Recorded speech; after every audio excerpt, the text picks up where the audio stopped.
Assalamualaikum warahmatullahi wabarakatuh. Waalaikumsalam warahmatullahi wabarakatuh. Satu kali lagi Bapak Ibu sekalian ya. Ini biasanya kalau salamnya dijawab kompak, biasanya rezekinya juga mudah gitu. Amin. Assalamualaikum warahmatullahi wabarakatuh. Waalaikumsalam warahmatullahi wabarakatuh. Baik, kayaknya suara ibu-ibunya nggak ada ya, cuma satu ya. Jadi Cantik lagi. iya. Baik Bapak Ibu sekalian, saya berdiri, tadi sudah duduk semua, saya berdiri karena saya laki-laki Pak. Katanya laki-laki itu suka berdiri Pak Ustaz ya. Baik Bapak Ibu sekalian, yang saya hormati, mungkin guru-guru saya di sini, saya mohon maaf, saya berdiri di depan bukan karena saya hebat, cuma karena mungkin saya disuruh duduk di sini. Mungkin Bapak Ibu sekalian di tempat lain, mungkin Bapak Ibu sekalian lagi di depan, saya di bawah. Jadi itulah dinamika di dalam sebuah kehidupan kita. Jadi tanpa mengurangi rasa hormat Pak Kiai, Ustadz. Jadi pada pagi hari ini saya diberikan kesempatan oleh Kesbangpol untuk berdiskusi Bapak Ibu sekalian terkait bahwa ormas itu ada. Ormas itu ada batang tubuhnya. Ya, Pak Ilin tadi sudah menyampaikan bahwa ormas itu ada orangnya.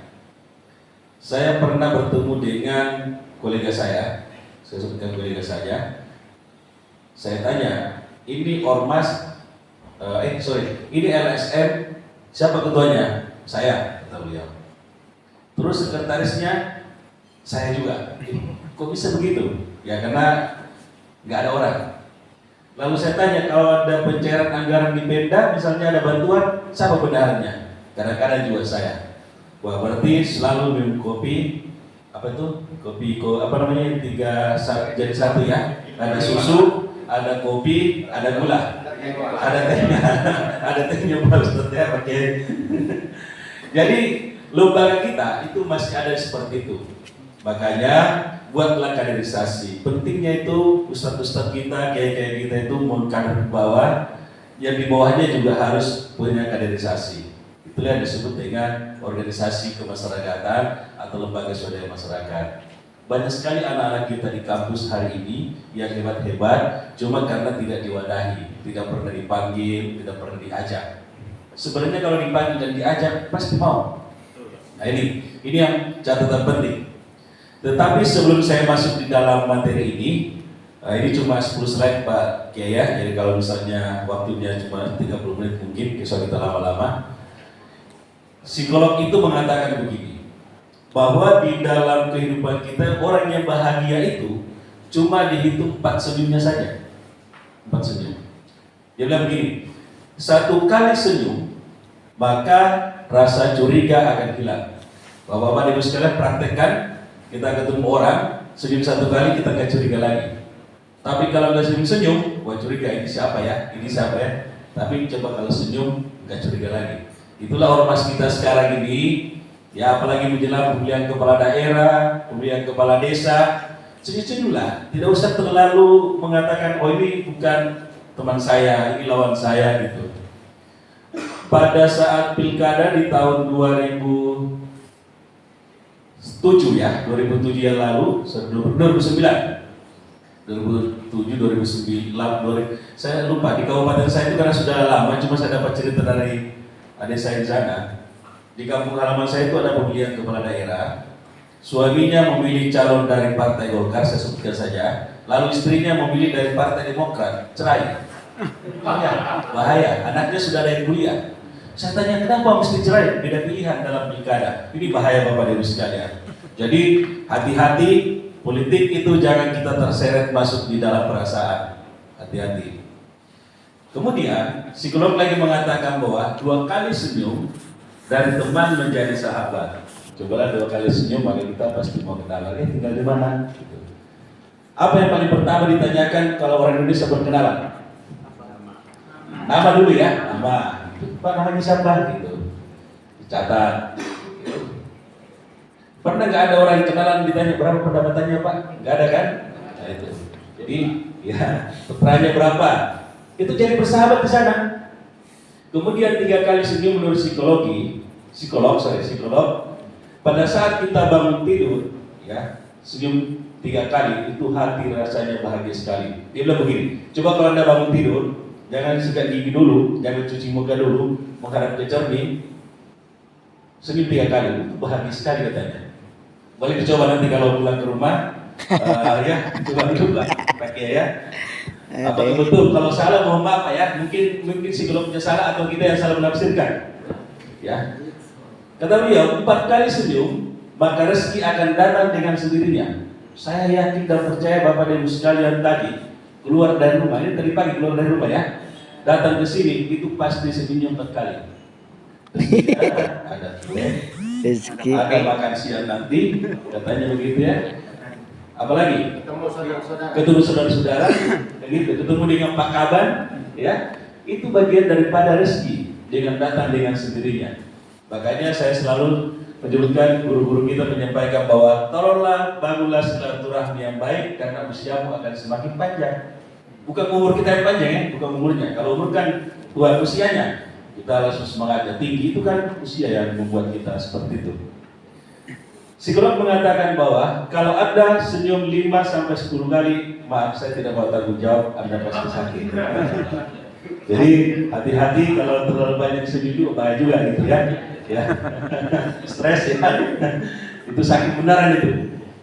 Baik Bapak dan Ibu sekalian saya hormati, saya tidak menggurui seperti tadi sampaikan oleh Pak Yen, saya cuma sharing-sharing saja. Karena kalau kita saling mengingatkan, kadang-kadang sudah tahu tapi lupa. Ada murid saya bilang begini, Pak, saya sebenarnya ujian tadi itu semua jawabannya sudah di luar kepala saya, Pak. Makanya saya lupa, Pak, karena sudah di luar.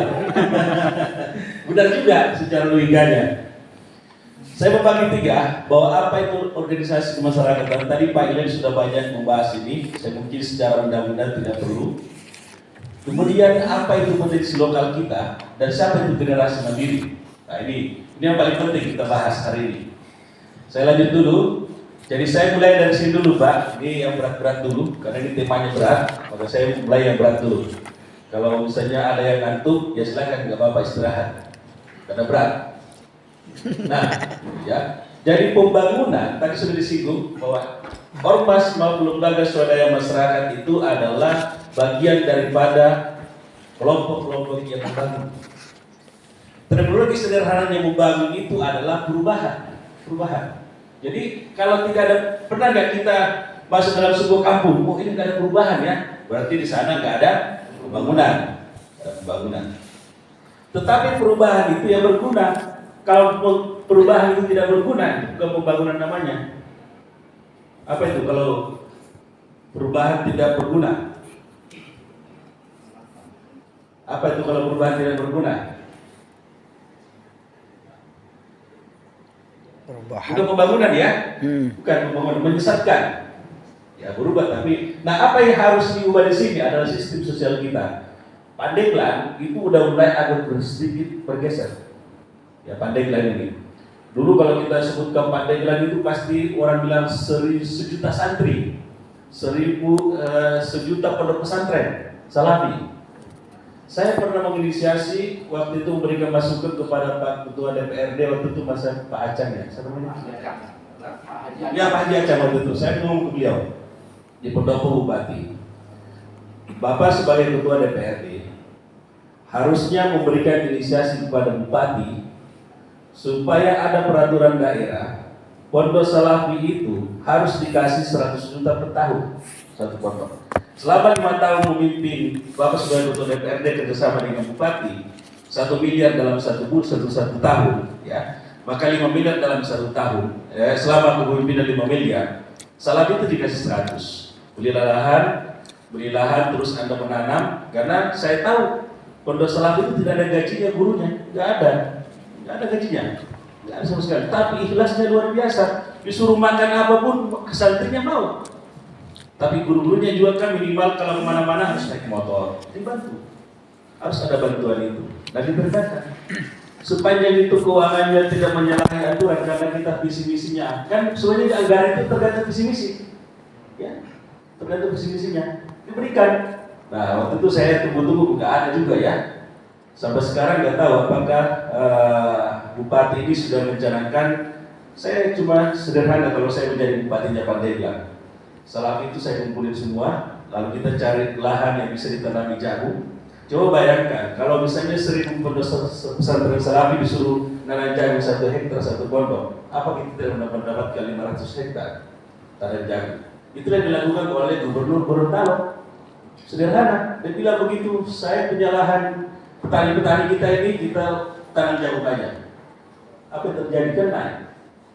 Mungkin Pandeglang ini karena kita Indonesia krisis kapas, mungkin disuruh tanam kapas saja supaya kita bisa menciptakan bahan kayu, ya bisa, ya tergantung dari visi-visi seorang kepala daerah. Nah ini sebenarnya yang harus kita dorong.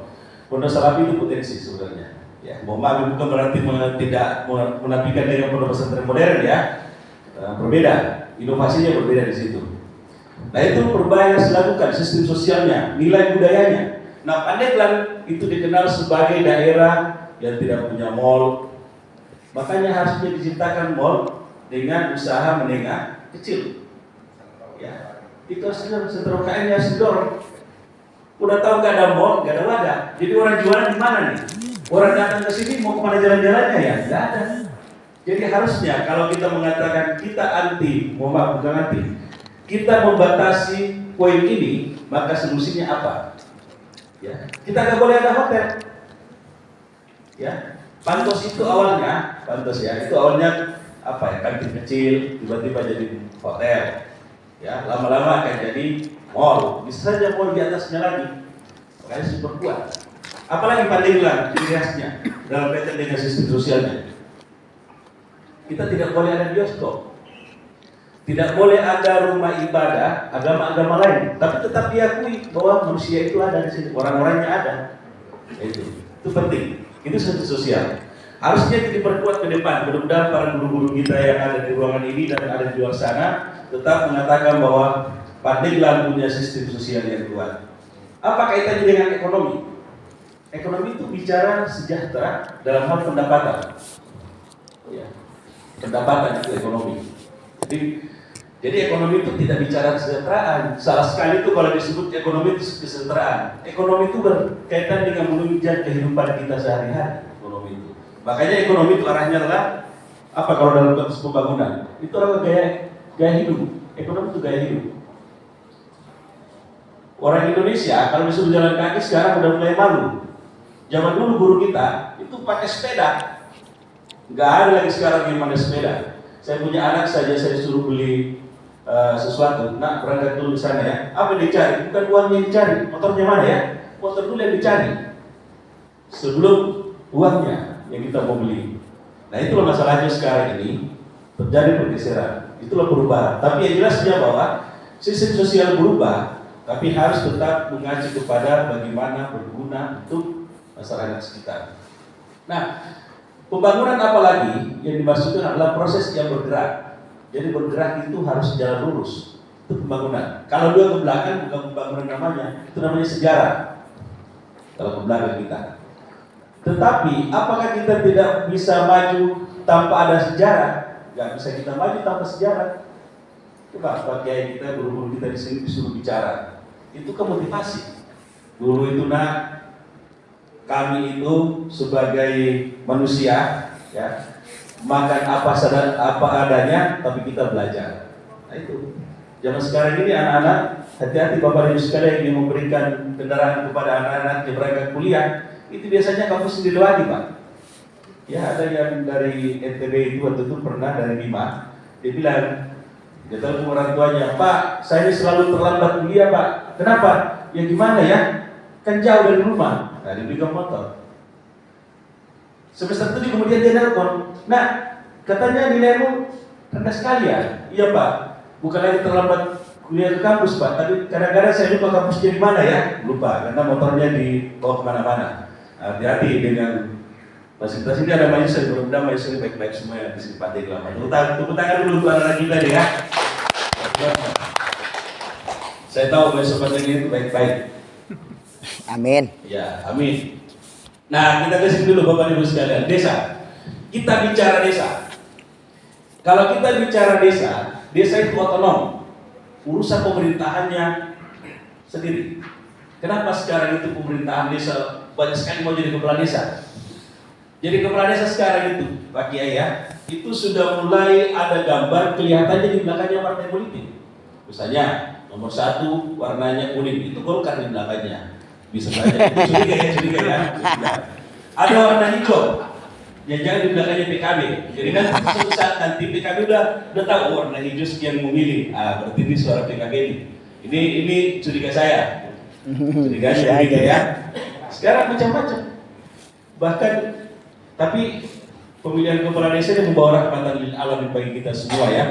Kenapa? Setiap malam ada kopi dinikmati oleh anak muda, ada rokok, datang ke kongko ada nasi makan pakai daun. Nah, habis semuanya calon kepala desa, pemudanya gemuk, alhamdulillah kan? Ya gitu. Jadi hati-hati sekarang ini anggaran kita banyak yang keluar berkaitan dengan urusan pemerintahan, kita otonom. Makanya itu kalau kita ingin maju, desa itu tidak boleh diintervensi oleh pemerintah pusat.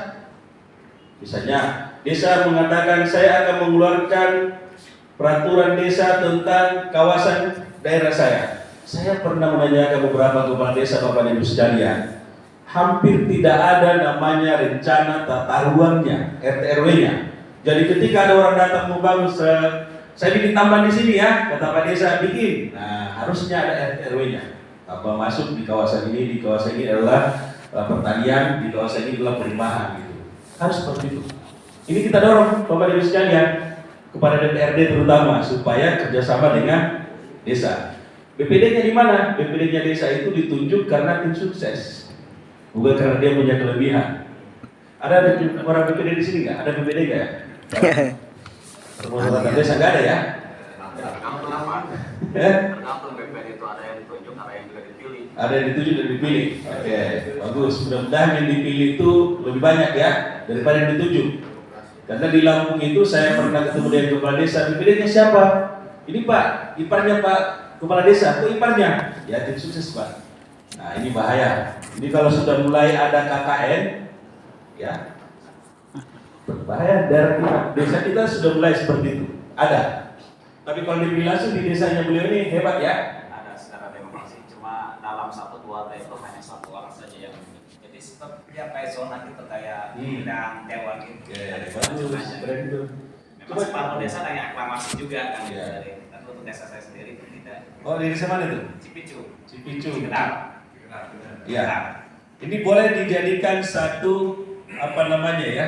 Coba ditulis itu. Ditulis lalu di up ke atas bahwa pemilihan BPD itu per kampung karya, per keluarga. Nah itu sudah ada rencana untuk bikin perdes sendiri.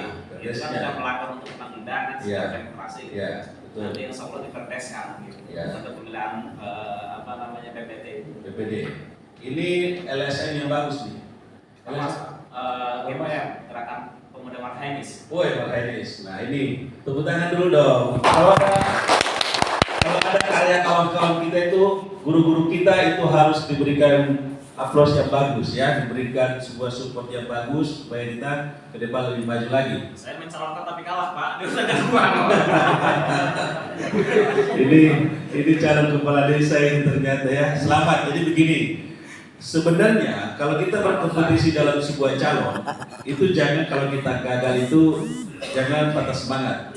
Tapi kita harus hikmahnya bahwa saya gagal akan membuat sebuah organisasi namanya Ikatan Alumni Pernah Mendaftar Calon Kepala Desa. Jadi ada ikannya ya. Jadi nanti semua ikatan akan kumpul. Ikannya akan kumpul. Ikatan Alumni Pernah Calon Kepala Desa bisa mengumpul semuanya. Ya kan gitu. Nah, jangan barisan sakit hati aja. Jangan. Itu barisan sakit hati nggak boleh. Karena kapan kita masuk dalam barisan sakit hati, maka kita pasti selalu mencurigai orang ya. Ya, jangan masuk di situ lah. Kompetisi itu bukan berarti bahwa di situ kita hidup mati. Kompetisi itu adalah pembelajaran. Jadi kalau orang tidak pernah berkompetisi, itu tidak pernah belajar. Jadi itu belajar di situ lah. Supaya kita bisa ngobrol, ya, bisa kita tahu apa isinya dalam pertarungan itu, apa aturan-aturannya gitu. Nah, apa saja lembaga pengembangan desa? Jadi Bapak Ibu sekalian, kita punya keahlian. Ada keahlian. Ini namanya Afrizal Jenal. Jenal ini adalah mahasiswa di Unbaja. Dia di daerah kawasan Baya. Jadi pernah diskusi dengan temannya. Karena banyak orang-orang Baya protes yang namanya industri akan dibangun di sana. Dia bertanya kepada temannya, kenapa kau protes? Ya kita nggak dapat apa-apa nih. Pertanyaannya kemudian adalah, Anda sekolah di mana? Anda tamatan SMP, sedangkan orang-orang di sana mau diterima adalah sarjana ilmu kimia. Jadi tidak boleh kita memprotes, harusnya ditingkatkan dulu sumber daya manusianya. Makanya saya selalu bilang kepada bapak dan ibu-ibu orang tua, kalau punya uang, ya punya dana, daripada beli mobil, bangun rumah yang mewah, setelahkan saja anak-anaknya. Karena ke depan itulah investasi di tahun 2025, investasi kita itu ada di sumber daya manusia. Kompetisi di sana. Ya, kalau tidak, saya kira kita akan tertinggal. Ibaratnya kita punya ada pohon gede, saya selalu gambarkan begitu. Pohon gede. Kita tuh tinggal di daerah situ. Tetapi yang harus memotong pohon gede ini pakai singsong, itu, ya. Kita punya pisau dapur, bisa digunakan, bisa, tapi beberapa tahun baru bisa potong itu pohon. Maka dicarilah bantuan dari luar. Makanya jangan heran, karena kita tidak punya sumber daya manusia yang kuat, maka satu solusinya kita coba jadi security. Cari security. Makanya Bapak Ibu sekalian, sekolahkanlah anak-anak kita, karena ke depan kompetisi sumber daya manusia itu sangat kuat sekali. Sangat kuat sekali. Jadi kalau enggak kita benahi dari sekarang, makanya Cina kenapa bisa kuat, Jepang bisa kuat, karena sumber daya manusia yang pertama dibangun dulu. Kalau industri kita sudah siap, kita sudah siap masuk ke dalam, oke. Pak Yusuf Kala, waktu beliau menjadi wakil presiden Pak SBY, bandara udara yang paling pertama dicanggihkan dulu di Makassar. Saya masih ingat sekali. Waktu waktu dicanangkan pembangunan pelebaran bandara di Maros, Kabupaten Maros Sulawesi Selatan, datang semua masyarakat demo. Pak JK bilang begini, Anda demo kenapa? Ini Pak JK, saya tidak mau menjual tanah saya karena untuk bandara, karena ini tanah itu anak-anak saya. Sederhana Pak JK menyampaikan begini. Semua anak-anakmu yang sudah kuliah, yang sudah tamat SMA, catat semuanya. Kalau bandara ini dibangun, temui saya semuanya harus masuk kerja. Masuk semua kerja. Apa dia bilang orang-orang itu? Udah Pak JK, tanah saya nggak usah dijual, anak saya ada 3. Saya mau jual tanah saya, tidak usah dibayar yang mahal-mahal. Anak saya 3 harus masuk kerja. Masuk semua kerja di sana. Tapi yang punya ijazah. Kalau tidak punya ijazah, mau maaf nggak bisa, karena syaratnya ada administratif. Makanya itu kadang-kadang ada murid-murid saya yang bilang begini, Pak saya nggak mau ijazah Pak. Loh kenapa? Kalau mau masuk berkompetisi di dalam institusi hari ini, harus punya ijazah dulu. Kalau kada ijazahnya mau apa syaratnya? Sama ibaratnya begini Pak. Saya mau masuk nonton di bioskop, saya orang kaya raya. Triliunan uang saya. Yang datang itu orang miskin sekali, miskinnya itu maksudnya nggak punya uang, tapi dia punya tiket. Dia bajunya lesu, saya ini pakai dasi. Tanya, mana tiketnya Pak? Yang ada tiketnya belum masuk. Jadi itu syarat namanya, administratif. Kalau misalnya ini tidak dimasukkan, kita melanggar. Kalau ini dimasukkan yang saya pakai dasi, melanggar juga. Jadi itu aturan. Jadi kalau ada anak-anak di rumah Pak, saya nggak mau ambil ijazah, nah itu nggak boleh. Administratif itu namanya. Ya, itu keahlian. Jadi yang diakui keahlian Anda itu adalah sertifikasinya. Sertifikasi. Kemudian ada namanya organisasi profesi dan lembaga perguruan tinggi. Jadi profesi itu yang mana? Hukum, ya, enggak. Jadi ada lembaga perguruan tinggi. Saudara-saudara semua yang mahasiswa mungkin di perguruan tinggi. Ini orang tua kita ini sekarang ada di masyarakat. Mungkin juga beliau dalam sebuah organisasi yang sama kita bisa sharing. Ya perguruan tinggi dengan organisasi harus jalan dengan baik. Kemudian lembaga pemerintah, ada pusat, daerah, dan desa. Ini kelembagaan yang membangun desa kita hari ini. Kemudian kelompok sosial masyarakat lokal. Ini seperti tadi Pak Ibu menyampaikan, bahwa kelompok-kelompok masyarakat lokal kita sudah mulai muncul hari ini. Makanya tolong, saya selalu menyampaikan setiap saya memberikan materi itu dalam sebuah sosialisasi, baik di politik maupun di masyarakatan. Ya seperti ini Bapak Ibu sekalian, tolong dibuat grupnya. Ya, jadi ada namanya grup alumni sosialisasi. Jadi sharing di sana, Jadi jangan cuma kita putus yang tadi sampaikan oleh Pak Ustadz, ada silaturahmi. Silaturahmi dilanjutkan dengan dunia maya. Gitu. Penting. Jadi siapa di sini untuk grupnya? Bentuk apa kepala bidangnya, atau kasubditnya, atau stafnya di Kesbangpol. Jadi ada yang berjalan, komunikasi jalan di sana. Nah itulah kelompok-kelompok masyarakat lokal kita. Kita nggak bisa tumbuh kalau tidak dibangun komunikasi yang baik. Nah, saya mau tanya dulu Bapak Ibu sekalian, potensi yang tersedia di desa kita ini banyak sekali Bapak Ibu sekalian. Pandeglang itu disebut sebuah daerah sektor pariwisata di di daerah mana itu tulisannya ya? Baik, salah sedikit kalau tidak salah. Selamat datang di kawasan pariwisata. Itu jelas. Tapi kenapa nggak disambungkan ya? Selamat datang di kawasan pariwisata Pondok Pesantren Salafi. Itu menarik. Kenapa nggak dilanjutkan? Jadi ketika orang datang ke, saya selalu Pak, mau Pak ini kalau saya ketemu teman-teman di Jakarta maupun di luar sana, saya bilang ada satu kabupaten di Banten itu namanya Kabupaten Pandeglang, itu 1 juta santrinya. Kenapa? Kalau kita jalan-jalan di sana pada Senin malam, itu pasti anak-anak kita tuh sarungannya luar biasa. Kita lewat pada saat Kamis malam, kenapa Pak Pak Kiai? Saya selalu lewat sore dari Pandeglang menuju Serang, itu biasa ada banyak anak-anak yang Pak, boleh nggak saya numpang? Saya yakin semua, 10 orang pun dengan mobil kecil naik semua duduk. Dengan bahagianya Pak. Ya kalau kita tidak mau duduk dengan numpuk-numpuk seperti itu, saya selalu mengambil itu. Bagaimana? Oh Pak, ngaji di daerah ini, di daerah Baros, berapa? Naik. Itu adalah, tapi ada juga kadang-kadang lewat aja. Anak-anak sudah ada mobilnya nggak mau, seolah mobilnya ini kotor dan atau apalah kali ya. Ada juga seperti itu. Padahal itu adalah santri-santri potensi. Jadi harusnya ada proses dibangun di sini sektor pariwisata santri. Dulu tuh pernah siapa ya calon bupati kalau nggak salah Pak Ali Nurdi. Saya sampaikan harusnya ada satu tagline yang harus dibangun bahwa membangun santri. Ya, tapi nggak terpilih dari jadi bupati gitu, seperti itu. Karena nggak calonkan ya, cuma wacanakan calon, bakal calon juga belum, seperti itu. Nah, apa sektor pariwisata di apa namanya di Kabupaten Pandeglang ini? Ada wisata alam, ada pantai, ada gunung, ada air dan tanaman-tanaman. Saya mau tanya dulu, apakah kita sebagai organisasi kemasyarakatan sudah pernah belum mendata ini?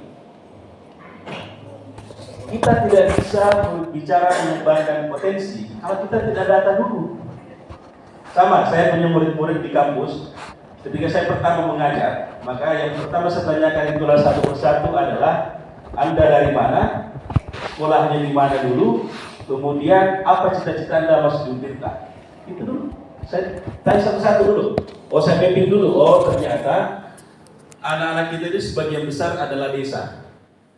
Ada sebagian besar desa, maka saya mengarahkan kuliahnya itu selalu memberikan contoh tentang desa.